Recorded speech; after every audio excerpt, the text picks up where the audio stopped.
In the heart of the Blackwood Forest, where the trees grow so thick that even at noon the ground stays in permanent twilight, there are rules the locals never write down.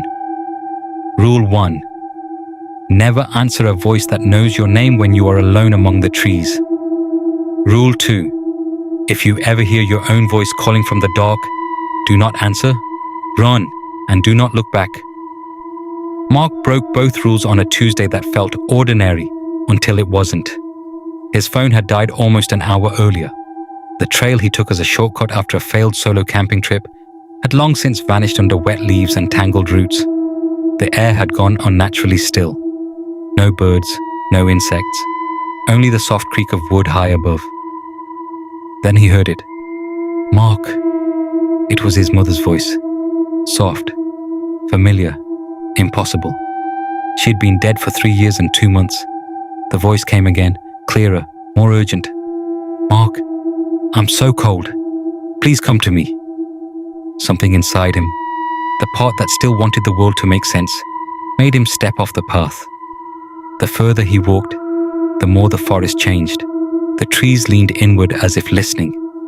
Their bark looked less like wood and more like old stretched skin.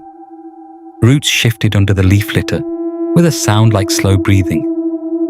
And the voice kept leading him, always just ahead. Then he saw the cabin. It should not have been there. No path, no clearing.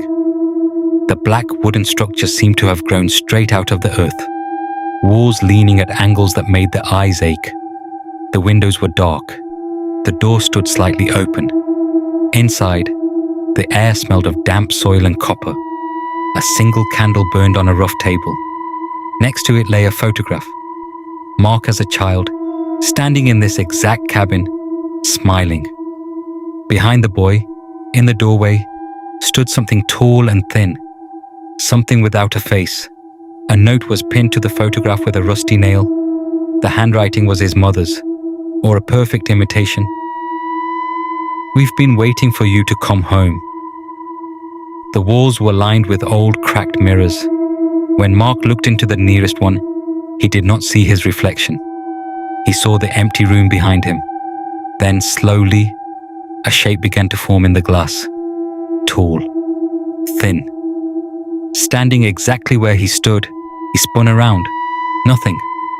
When he looked back, the figure had moved closer, and it was smiling with a mouth that looked exactly like his own. He ran for the door. It would not open.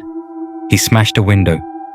Outside was not the forest, only more mirrors, reflecting endless versions of the same cabin, the same candle. And in every reflection, the tall, thin thing that wore his face, smiling wider and wider.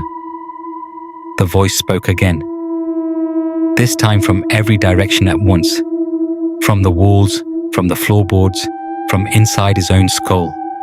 It was no longer his mother's voice, it was his own. You never left the forest, Mark. You never will. We have always been here, waiting for the part of you that still believes it can leave. The last thing Mark felt was the cold glass pressing against his palms as the mirrors closed in. The last thing he saw was his own reflection finally appearing. And that reflection was not afraid. It was hungry. And if you are hearing this story right now, look behind you. Not because something is standing there, but because something has already put on your face, and it has been waiting a very long time for you to notice.